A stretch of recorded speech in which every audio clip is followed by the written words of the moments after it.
Mesomeric effect के video lectures finish हो चुके हैं।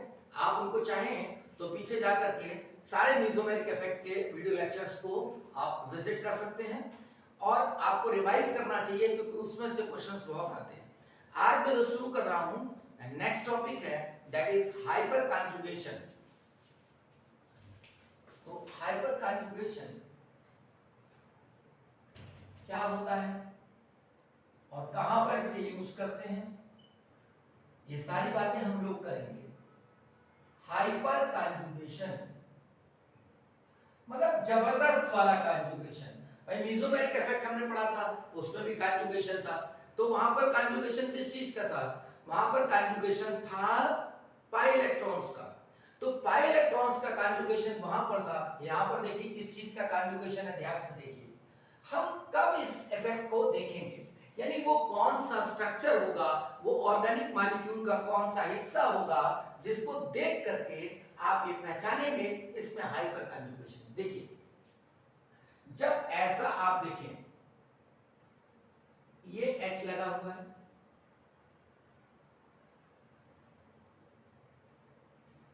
और इससे ये जो कार्बन अटैच है, ये ध्यान देने की बात है, ये कार्बन जो अटैच है ये कैसा होना चाहिए sp2 और ये कार्बन कैसा होना चाहिए sp3।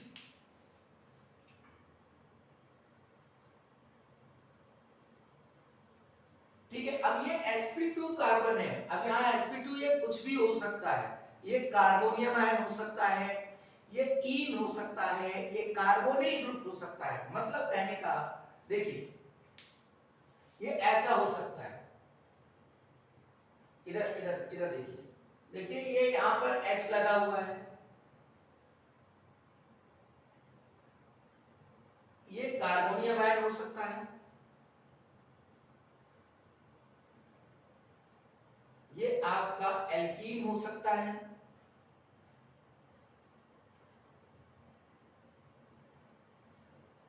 ठीक है। अब देखिए ये हमने लिया कार्बोनियम आयन, ये लिया कार्बीन, कार्बीन नहीं कहना चाहिए एल्कीन, एल्कीन। अब यहां पर देखिए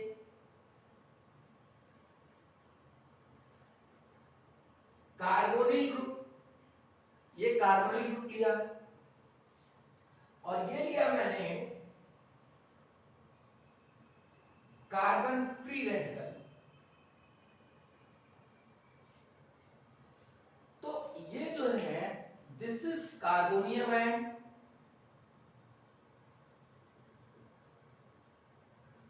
ये कार्बोनियम आयन, ठीक है।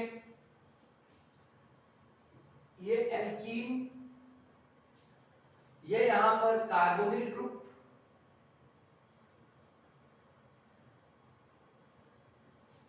ये carbon free radical, carbon free radical. ये पहला वीडियो लेक्चर है हाइपर कॉन्जुगेशन का। इसके एप्लीकेशंस को मैं एक एक करके वीडियो में देता जाऊंगा जो कि क्वेश्चंस के फॉर्म में पूछे जाएंगे, ठीक है। आज मैं आपको इसमें ये बता रहा हूं कि हाइपर कॉन्जुगेशन क्या होता है। तो ये बेटा कार्बोनियम आयन, ये एल्कीन, ये कार्बोनिल ग्रुप और ये कार्बन फ्री रेडिकल। मैं ये बताना चाहता हूं कि जब ऑर्गेनिक मॉलिक्यूल में आप ऐसा हिस्सा देखेंगे, ऐसा हिस्सा जिसमें कार्बन ये कैसा है sp2, ये कार्बन कैसा है sp2, इसके जो बगल वाला कार्बन है जिसको हम sp3 कह रहे हैं, उससे हाइड्रोजन लगा हुआ है। इस हाइड्रोजन को हम नया नाम देंगे, क्या कहेंगे? Alpha hydrogen.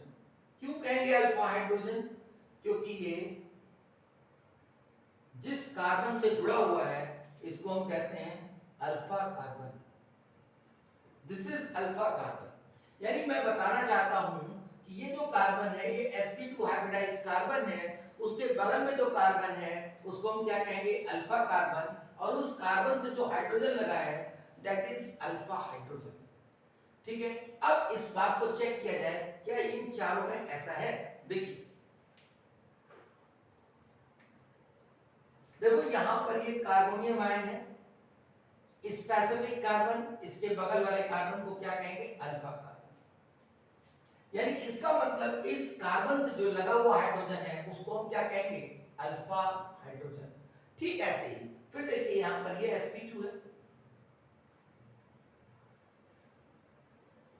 This carbon is sp2, इसी से लिखता हूं,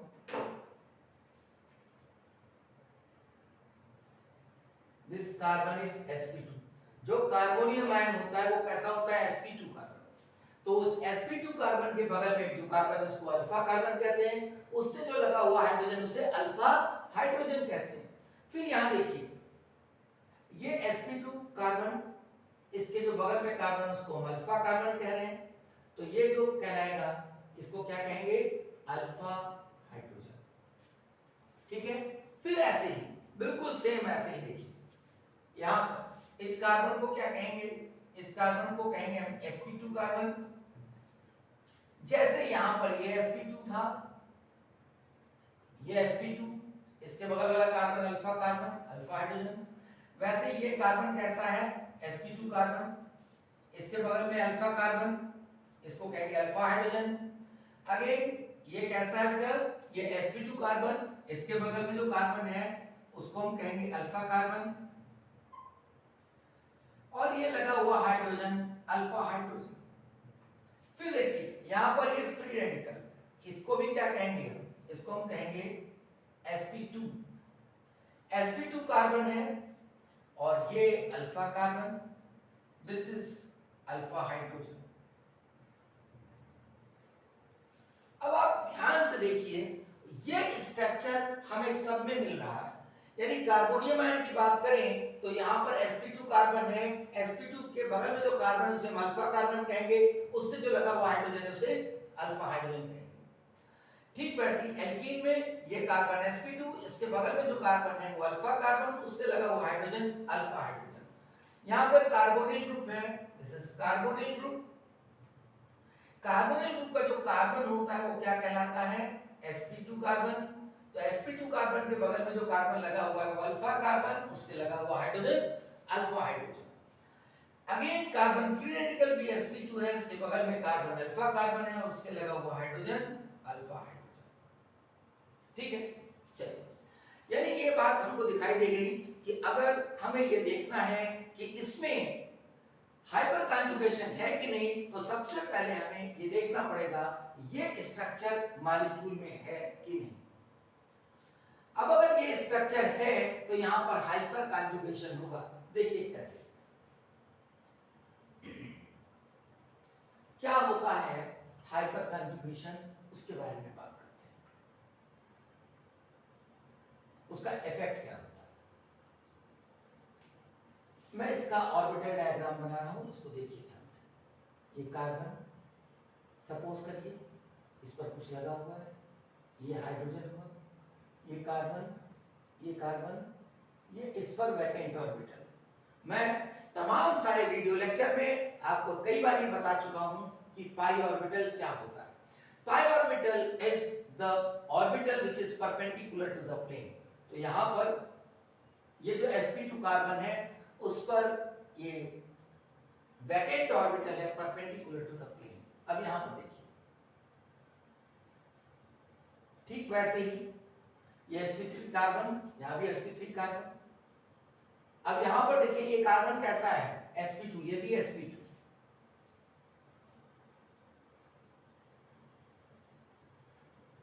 ये मैंने,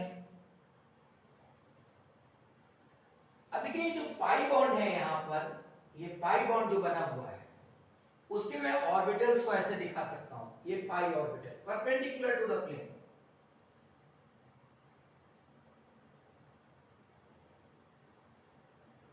ये मैं ऐसे इसलिए दिखा रहा हूं जिसमें एक परपेंडिकुलर दिखाई दे। अगला देखिए, ठीक ऐसे। अब देखिए इन सारे स्ट्रक्चर में कुछ आपको कॉमन दिख रहा है। आप लोगों का एग्जाम करीब आ रहा है, जितना मैं आपके लिए कर सकता हूं मैं कोशिश कर रहा हूं। बाकी सब तरफ से आपको हेल्प मिल ही रहा है, मेरी तरफ से जितना आपको मिल सके वो मेरे लिए बड़ा सुखदायी होगा।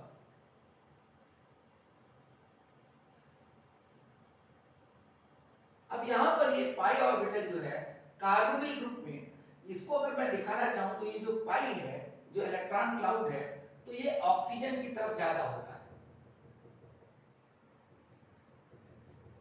इलेक्ट्रॉन क्लाउड ऑक्सीजन की तरफ ज्यादा होता है। क्यों? क्योंकि ऑक्सीजन कैसा होता है?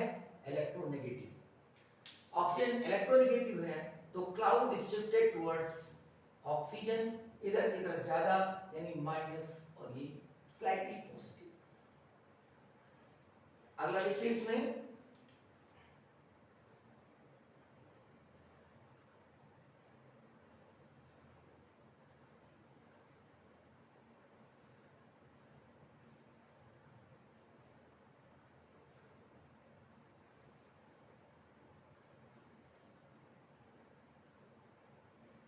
यहां पर देखिए कार्बन फ्री रेडिकल। यहां पर भी जो है ये orbital perpendicular to the plane है जिसमें एक इलेक्ट्रॉन है, यानी इसको जब एक इलेक्ट्रॉन होता है तो उसको हम कहते हैं ऑड इलेक्ट्रॉन।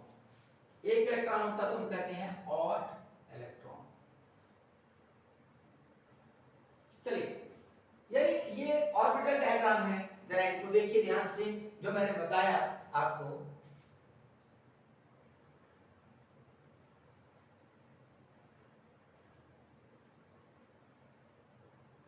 देखिए बेटा, ये यहां पर कार्बोनियम आयन था, ये कार्बोनियम आयन, ये sp2 कार्बन, ये sp3 कार्बन, ये alpha hydrogen, this is alpha carbon, and this is most important sigma bond.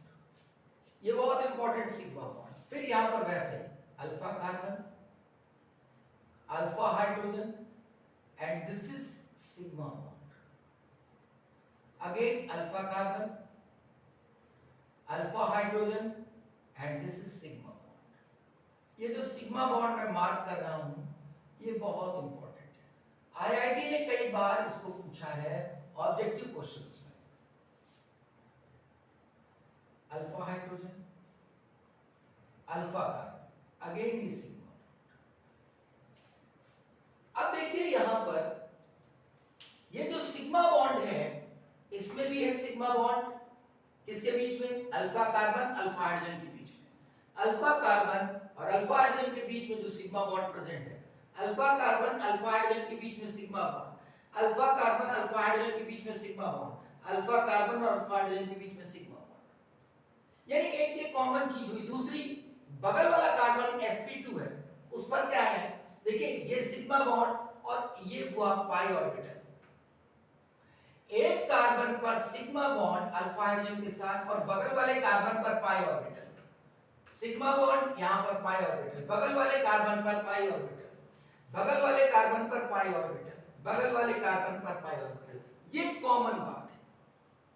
यानी इसका मतलब क्या, आप कैसे पहचानोगे? अगर आपको कहीं ऐसा दिखे, यहां पाई ऑर्बिटल दिखे, बस आप जान जाइए कि यहां पर हाइपर कॉन्जुगेशन होगा। क्यों? क्योंकि ये जो पाई ऑर्बिटल है, it is in need of electron. यानी ये जो पाई ऑर्बिटल है, इसको इलेक्ट्रॉन चाहिए, तो ये इलेक्ट्रॉन क्या करेगा? खींचेगा इलेक्ट्रॉन। यानी इस सिग्मा बॉन्ड के जो इलेक्ट्रॉन है उसको खींचेगा, यानी ये इंटरेक्शन होगा। अब मैं फिर से बता रहा हूं, एक कार्बन पर हाइड्रोजन और उसके बगल वाले कार्बन पर पाई ऑर्बिटल। फिर से बता रहा हूं, ध्यान सुनिए। जिस कार्बन पर हाइड्रोजन लगा है sp3 कार्बन पर, उसके बगल में कार्बन पर पाई ऑर्बिटल है, तो ये pi orbital sigma bond interaction होगा। क्या होगा? Pi orbital sigma bond interaction. And this is the cause of hyperconjugation. This is the cause of hyperconjugation. यानी कार्बोनियम आयन में ऐसा हम देखेंगे, एल्कीन में ऐसा हम देखेंगे, कार्बोनिल ग्रुप में हम ऐसा देखेंगे, और कार्बन फ्री रेडिकल में भी ऐसा देखेंगे। तो अब इतनी बात तो समझ आ गई। तो इसका मतलब ये आप देखिए कि यहां पर ये इंटरेक्शन यहां भी है। इंटरेक्शन का मतलब ये क्या कर रहा है? इसको खींच रहा है। इन इलेक्ट्रॉन्स को खींच रहा है, यहां भी खींच रहा है, यहां भी खींच रहा है, इधर देखिए यहां भी खींच रहा है, कुछ कम ज्यादा लेकिन खींच रहा है, यहां भी खींच रहा है बेटा इसको। और खींचने से क्या होता है, इस खींचने से ये सिग्मा बॉन्ड टूटता है। क्या लिख रहा हूं मैं, देखिए ड्यू टू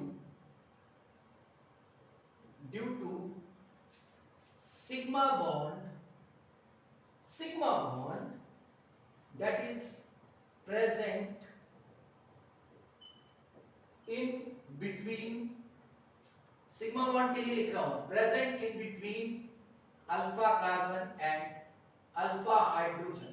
मैंने क्या कहा, कौन सा सिग्मा बॉन्ड, सिग्मा बॉन्ड कौन सा, जो अल्फा कार्बन और अल्फा हाइड्रोजन के बीच में प्रेजेंट है। Due to sigma bond and pi orbital interaction,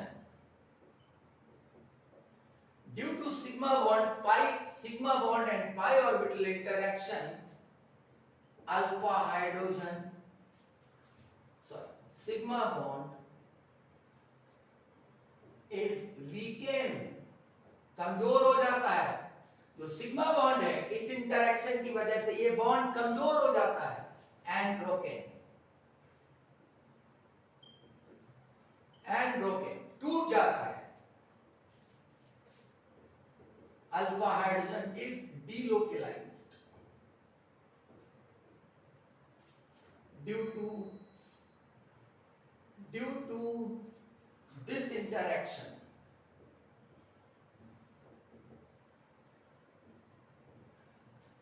ठीक है, तो अगर ये जो तुम्हारा दिखाई दे रहा है, ये इंटरेक्शन दिखाई दे रहा है, यानी अल्फा कार्बन अल्फा हाइड्रोजन के बीच में जो ये सिग्मा बॉन्ड है, ये सिग्मा बॉन्ड को कौन खींच रहा है, ये पाई ऑर्बिटल खींच रहा है। पाई ऑर्बिटल पुल करता है और इतना पुल करता है ये टूट जाता है। जब ये टूट जाएगा तो हाइड्रोजन फ्री हो जाएगा, this hydrogen is free to delocalise.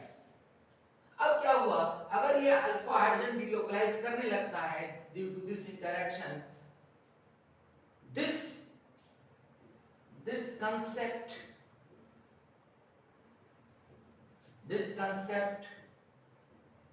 under which it is delocalized known as hyperconjugation।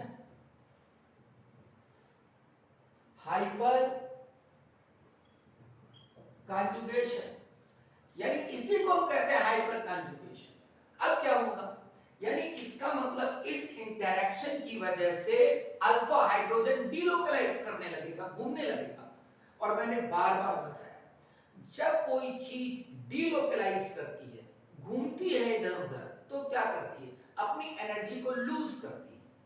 और जब वो एनर्जी लूज करेगी तो सिस्टम की एनर्जी कम हो जाएगी, और अगर सिस्टम की एनर्जी कम हो जाएगी तो वो स्टेबलाइज हो जाएगा। क्या बात समझ में आई? तो this is the concept that is known as hyperconjugation. कब होता है? जब sp2 कार्बन के बगल में जो कार्बन है वो sp3 हो और उस पर एक हाइड्रोजन लगा हो। sp2 कार्बन के बगल में sp3 कार्बन पर एक हाइड्रोजन हो तो sigma bond pi orbital interaction होता है, जिस इंटरेक्शन की वजह से ये अल्फा हाइड्रोजन डिलोकलाइज करता है। डिलोकलाइजेशन में एनर्जी लूज होती है, और जब एनर्जी लूज होगी तो मॉलिक्यूल स्टेबलाइज होगा। चलिए अब इसके एप्लीकेशंस की बात करते हैं। पहला एप्लीकेशन, इसको हटाते हैं। पहला एप्लीकेशन है stability of carbonium ion.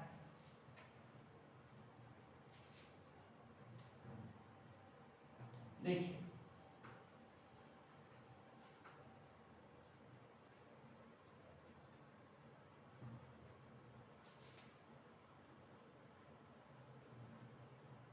Stability of carbonium ion.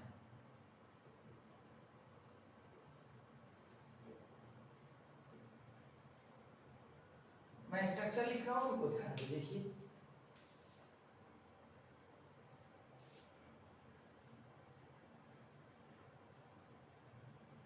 Methyl carbonium ion. मैं यहां पर ऐसे भी लिख देता हूं, कभी कभी एग्जाम में ऐसे भी पूछ लिया जाता है। Methyl carbonium ion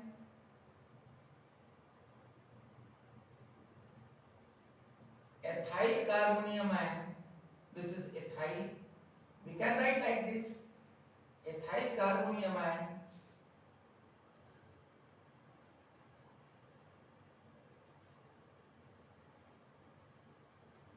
this is isopropyl carbonium ion, isopropyl carbonium ion, and this is neobutyl carbonium ion, Bu लिखा, इसके ऊपर Nu प्लस, नियोब्यूटाइल कार्बोनियम आयन। अब हमें इन 4 कार्बोनियम आयन में स्टेबिलिटी ऑर्डर चेक करना है। तो सबसे पहले तो ये पहचानना पड़ेगा ना कि ये कैसे कंपेयर करें, क्या कंसेप्ट इसमें लगाएं, ठीक है। तो चलो देखते हैं, इस स्ट्रक्चर को हम उठा लेते हैं, एथाइल कार्बोनियम आयन को। एथाइल कार्बोनियम आयन को यहां लिखते हैं, देखिएगा ध्यान से।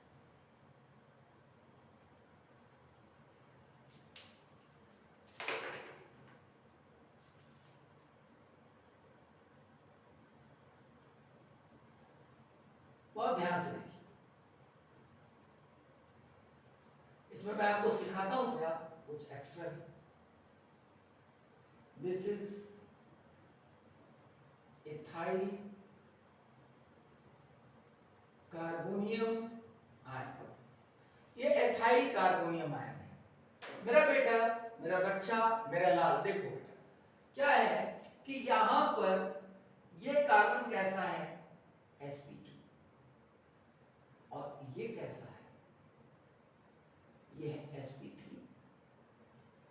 तो पहले हम ये पहचाने, पहला सवाल मेरा कि इसमें कितने कार्बन हैं। जैसे मैं आपसे पूछूंगा कि एथाइल कार्बोनियम आयन में कितने हाइड्रोजन हैं, तो आप क्या कहोगे, 5।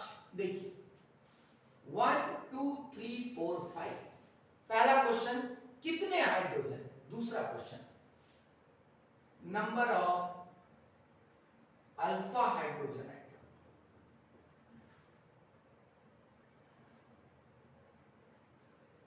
इसमें अल्फा हाइड्रोजन आइटम कितने हैं, देखिए अल्फा हाइड्रोजन आइटम, ये sp2, इसके बगल वाला कार्बन sp3, इसी को हम कहते हैं अल्फा कार्बन। और अल्फा कार्बन पर जितने हाइड्रोजन लगे होते हैं बेटा, उनको हम कहते हैं अल्फा हाइड्रोजन। ये अल्फा हाइड्रोजन।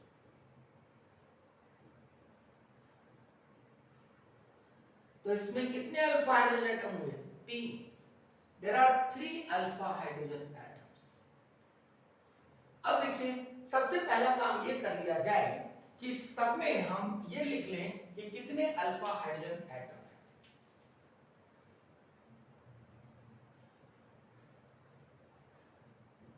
इसमें कितने हैं, 0। देखो ये कैसा कार्बन है, sp2,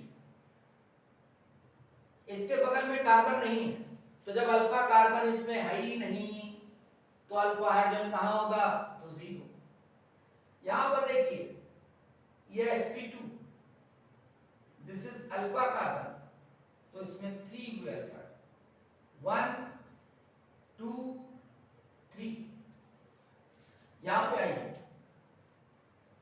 ये sp2, ये हुआ अल्फा, ये हुआ अल्फा, 3 और 3 6, 6 अल्फा हाइड्रोजन, ये 3 और ये 3। यहां देखिए, यहां नहीं बताऊंगा मैं, इस वाले स्ट्रक्चर में आपको मैं नहीं बताऊंगा कि इसमें 9 अल्फा हाइड्रोजन एटम, ठीक है। ये भी नहीं बताऊंगा कि ये sp2 है, और ये भी नहीं बताऊंगा ये अल्फा है, ये अल्फा है और ये अल्फा है। तो अल्फा कार्बन पर जितने हाइड्रोजन होते हैं वो अल्फा हाइड्रोजन एटम होते हैं। तो मैं क्या नहीं बताऊंगा कि इसमें 9 अल्फा हाइड्रोजन एटम है, मैं क्या नहीं बताऊंगा इसमें 3 अल्फा कार्बन है और हर अल्फा कार्बन पर 3 हाइड्रोजन लगे। तो यहां हमें पता चल गया कितने अल्फा हाइड्रोजन एटम। चलिए अब देखते हैं, उस स्ट्रक्चर को नोट करते हैं।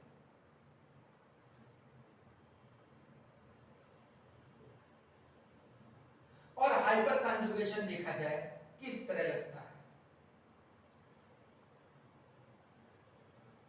देखिए ये यहां पर कार्बोनियम आयन है, एथाइल कार्बोनियम आयन। अब देखिए यहां पर बेटा पॉजिटिव चार्ज है, मेरी बात को समझिए, यहां पर इस कार्बोनियम आयन में इस जगह पर पॉजिटिव चार्ज है। अब ये पॉजिटिव चार्ज परेशान है, इसका पाई ऑर्बिटल क्या कहेगा, इस हाइड्रोजन से कहेगा ये इलेक्ट्रॉन मुझे दे दे, ये कहेगा कार्बन कि ये इलेक्ट्रॉन मुझे दे दे। अब क्या होगा, इंटरैक्ट करेगा ना, यहां पर क्या है, हाइपर कॉन्जुगेशन, ये पाई ऑर्बिटल इस सिग्मा बॉन्ड को खींचेगा, खींचेगा, ये बॉन्ड टूट जाएगा। जब ये बॉन्ड टूट जाएगा तो देखो क्या होगा,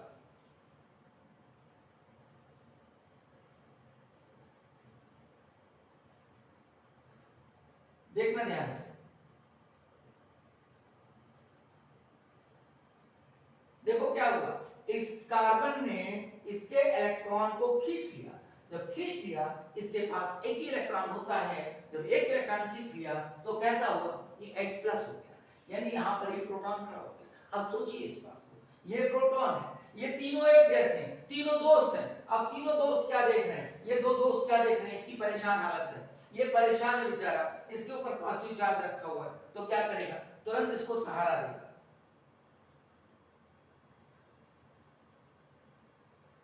देखो ये भी सिग्मा बॉन्ड बिल्कुल एक जैसा, ये भी सिग्मा बॉन्ड और ये भी सिग्मा बॉन्ड, एक जैसे बॉन्ड, एक जैसे दोस्त। अगर तीन दोस्त हैं, पक्के दोस्त हैं, एक पे कोई परेशानी आती है तो क्या करेंगे, बाकी दोनों उसका साथ देंगे। ये नहीं है कि अगर एक पे परेशानी आई तो दोनों मिलकर उसको नदी में डाल दें। अगर तीनों अच्छे दोस्त हैं तो क्या करेंगे, एक पे परेशानी तो दोनों उसको शेयर करेंगे। अब ये परेशानी में है तो तुरंत ये बॉन्ड इसको देगा, इसको शेयर करेगा इसकी परेशानी को। देखिए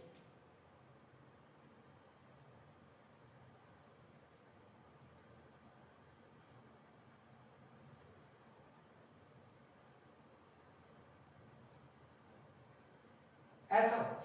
अब देखिए जैसे इसने शेयर किया था वैसे अब ये शेयर करेगा।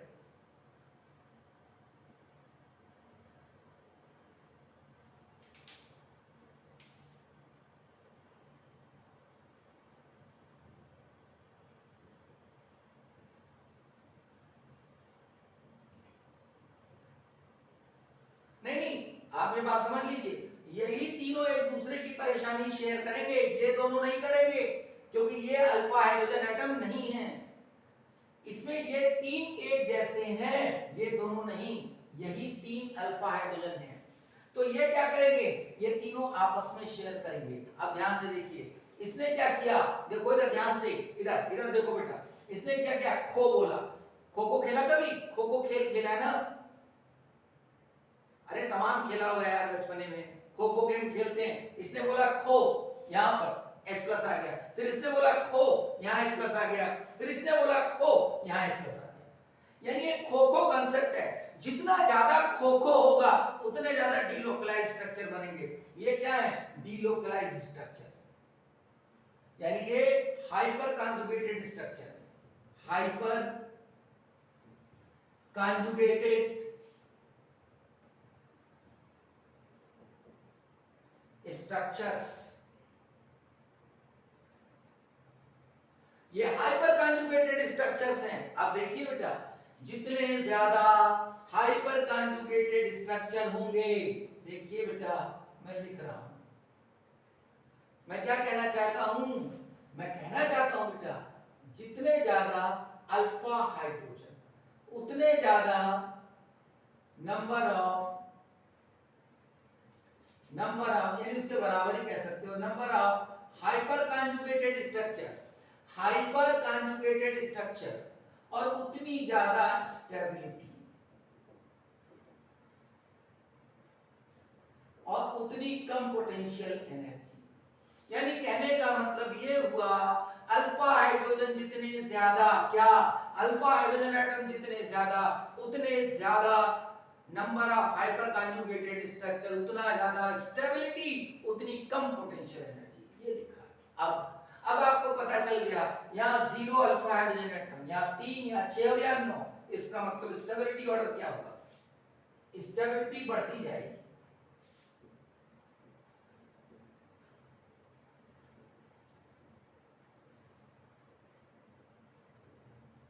यानी हाइपर कंजुगेशन की वजह से भी टर्सरी की स्टेबिलिटी बढ़ रही है। क्या ये मेरी बात समझ में आ रही है? आना चाहिए। यानी जितने ज्यादा अल्फा हाइड्रोजन एटम होंगे स्टेबिलिटी उतनी ज्यादा होगी। चलिए इसको हटाते हैं।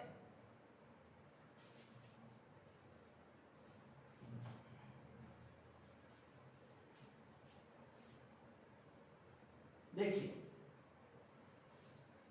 अब मैं एक बात बताऊंगा, एक बात और सुनिए। मैं यहां पर लिख रहा हूं स्टेबिलिटी ऑफ फ्री रेडिकल।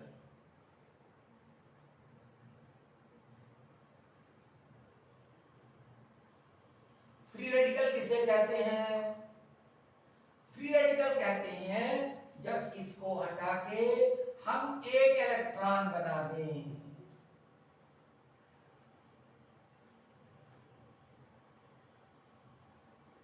तो अब ये क्या हो गया? Free radical. जब तक पॉजिटिव था तब तक कार्बोनियम आयन था, जब उस पर ऑड इलेक्ट्रॉन आ गया तो वो हो गया फ्री रेडिकल। देखिए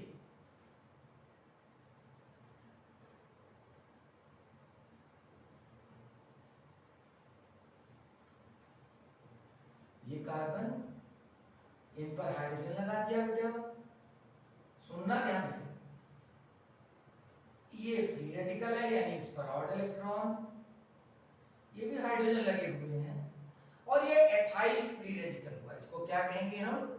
एथाइल फ्री रेडिकल। इसको कहेंगे एथाइल फ्री रेडिकल। अब सोचिए जब ये यहां पर पाई ऑर्बिटल है, अभी मैंने बताया था इस कार्बन पर पाई ऑर्बिटल है, ये कार्बन पर सिग्मा बॉन्ड है, ठीक है, तो क्या होगा? हाइपर कॉन्जुगेशन होगा। हाइपर कॉन्जुगेशन, तो यहां से ये बॉन्ड टूटेगा और ये वाला बॉन्ड, ये वाला बॉन्ड, ये वाला इलेक्ट्रॉन और ये वाला इलेक्ट्रॉनिक बॉन्ड बना लेंगे।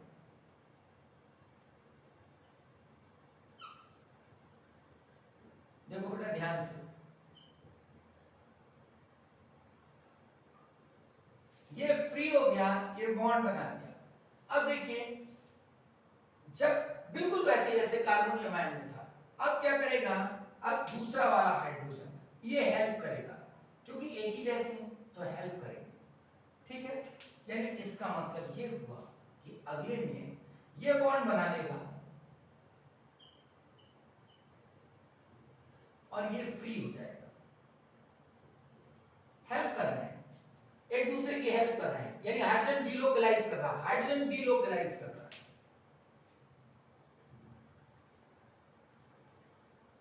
फिर ऐसा होगा, यानी जैसे इसने इसको हेल्प किया, जैसे ये पहले यहां पर आया बॉन्ड बना, वैसे ये हुआ, अब ये हेल्प करेगा।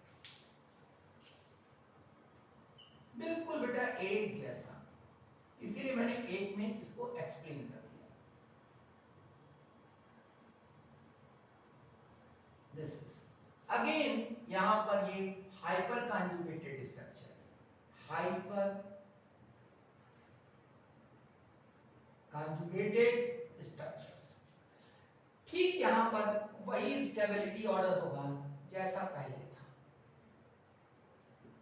Tertiary is more stable then that of primary या मिथाइल। जितने ज्यादा अल्फा हाइड्रोजन उतने ज्यादा हाइपर कॉन्जुगेटेड स्ट्रक्चर्स, और जितने ज्यादा हाइपर कॉन्जुगेटेड स्ट्रक्चर होंगे बेटा उतनी ज्यादा स्टेबिलिटी होगी। तो मेरा ख्याल ये भी समझ में आया होगा। अब अगर मैं मान लीजिए यहां पर आपको एक और एक्सप्लेनेशन कराऊं, यहां पर देखिए, इसको मैं हटाता हूं। जैसे मैं आपसे कहूं कि डायरेक्टिव इन्फ्लुएंस ऑफ टोलुई,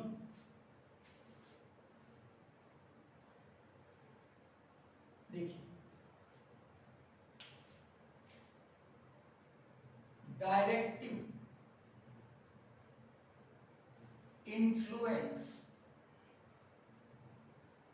ऑफ टोलुई। देखिए अब यहां पर मैं टॉलुइन की बात कर रहा हूं, हमें पता है टॉलुइन कैसा होता है। ये हो गया टॉलुइन। अब सबसे पहले आप देखिए इसमें कि क्या इसमें हाइपर कॉन्जुगेशन है। पहला काम ये करिए, आप ये सोचने की कोशिश करिए क्या इसमें हाइपर कॉन्जुगेशन है। मैंने क्या बताया था? मैंने बताया था कि अगर कोई sp2 कार्बन है और उसके बगल में, देखिए ये sp2 है और उसके बगल में sp3 और उस पर हाइड्रोजन लगा हुआ है, जो बगल वाला कार्बन है उसको हम अल्फा कह सकते हैं, alpha carbon, this is alpha carbon.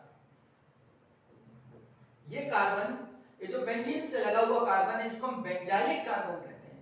Benzene से लगे हुए कार्बन को हम क्या कहते हैं? Yes, benzylic carbon. ये बेंजाइलिक कार्बन है, ठीक है। अब ये बेंजाइलिक कार्बन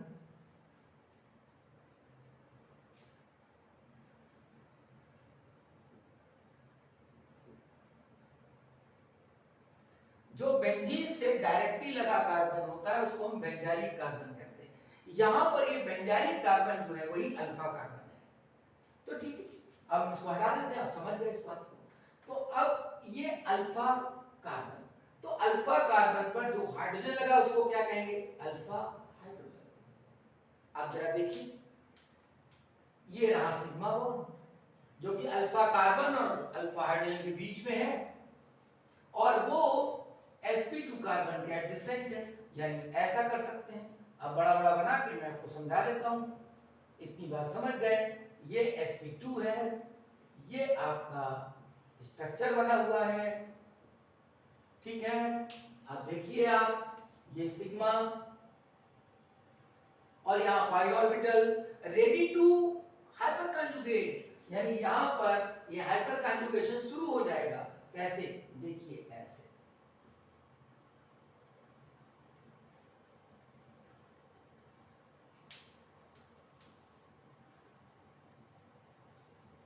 ऐसे।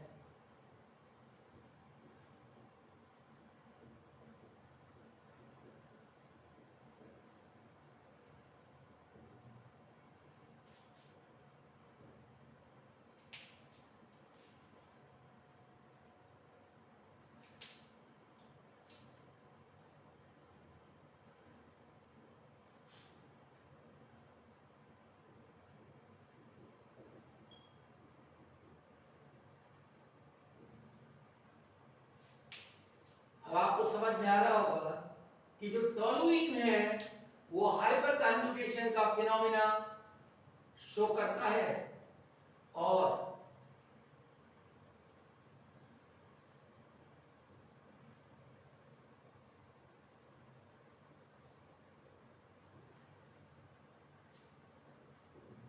ये हाइपर कॉन्जुगेशन का फिनोमिना शो करता है। ये इसके जो स्ट्रक्चर है, ये हाइपर कॉन्जुगेटेड स्ट्रक्चर है। और एक बहुत इंपॉर्टेंट बात, हाइपर कॉन्जुगेशन की वजह से यहां पर नेगेटिव चार्ज आ रहा है। किस पोजीशन पर? ऑर्थो पोजीशन पर। इसका मतलब ये अपनी ऑर्थो पोजीशन पर जब इलेक्ट्रोफाइल को अटैच करेगा, टॉलुइन अपनी ऑर्थो पोजीशन पर जब इलेक्ट्रोफाइल को अटैच करेगा तो इलेक्ट्रोफिलिक सब्स्टिट्यूशन कहलाएगा। और वो वजह किसकी होगी? वो किस वजह से होगा? That is due to the hyperconjugation. अब देखिए आगे इसको बढ़ाते हैं। अब मैं इसको आगे बढ़ाऊं तो ये मीसोमेरिक इफेक्ट है। पढ़ चुके हैं आप मीसोमेरिक इफेक्ट? और नहीं पढ़ा है तो पीछे बेटा आप बैक लेक्चर्स में जाकर के उसको रिपीट करिए, रिवाइज करिए और उसमें मीसोमेरिक इफेक्ट देखिए। डायरेक्टिव इन्फ्लुएंस आपको मिल जाएगा। तो देखिए यहां पर नेगेटिव चार्ज है, यानी ऑर्थो पर जो नेगेटिव है it is due to hyperconjugation. तो negative at ortho position is due to hyper conjugation and negative at para due to mesomeric effect. Most important, यानी इलेक्ट्रोफिलिक सब्स्टिट्यूशन रिएक्शन में जो toluene पे ortho पे negative आता है, it is due to hyperconjugation, और जो para पे आता है ड्यू टू मेसोबैरिक इफेक्ट। यानी इसका जो इलेक्ट्रोफिलिक सब्स्टिट्यूशन में जो ऑपरेटिंग इफेक्ट है that is hyper conjugation. Hyper conjugation यानी हाइपर कंजुगेशन की वजह से इसके अंदर डायरेक्टिव इन्फ्लुएंस स्टार्ट होता है, ऑर्थो इफेक्ट हाइपर कंजुगेशन की वजह से होता है। बहुत इंपॉर्टेंट है, बहुत इंपॉर्टेंट है, ठीक है। तो अगले टर्म के लिए मैं आपको एक क्वेश्चन दे रहा हूं, उसको सॉल्व करके रखिएगा। इलेक्ट्रोफिलिक सब्स्टिट्यूशन की रिएक्टिविटी का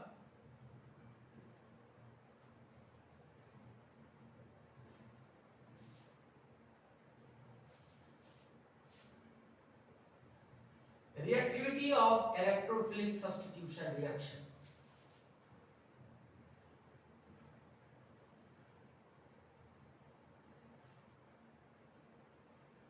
order of reactivity of electrophilic substitution reaction in these compounds। ये आपके लिए क्वेश्चन है, चाहिएगा तो आप कमेंट बॉक्स में इसको शेयर करिएगा कि इसमें रिएक्टिविटी ऑर्डर क्या होगा। मैं इसको ऐसे कर देता हूं, A, this is B, this is C and this is D। तो इसको आप शेयर कर सकते हैं इसका आंसर। दैट्स ऑल, सबा खैर, गुड नाइट, शुभ रात्रि। खूब मेहनत करें, एग्जाम आपका 12 सितंबर को है और जेईई मेंस वालों का तो आने वाला है, इसलिए लगे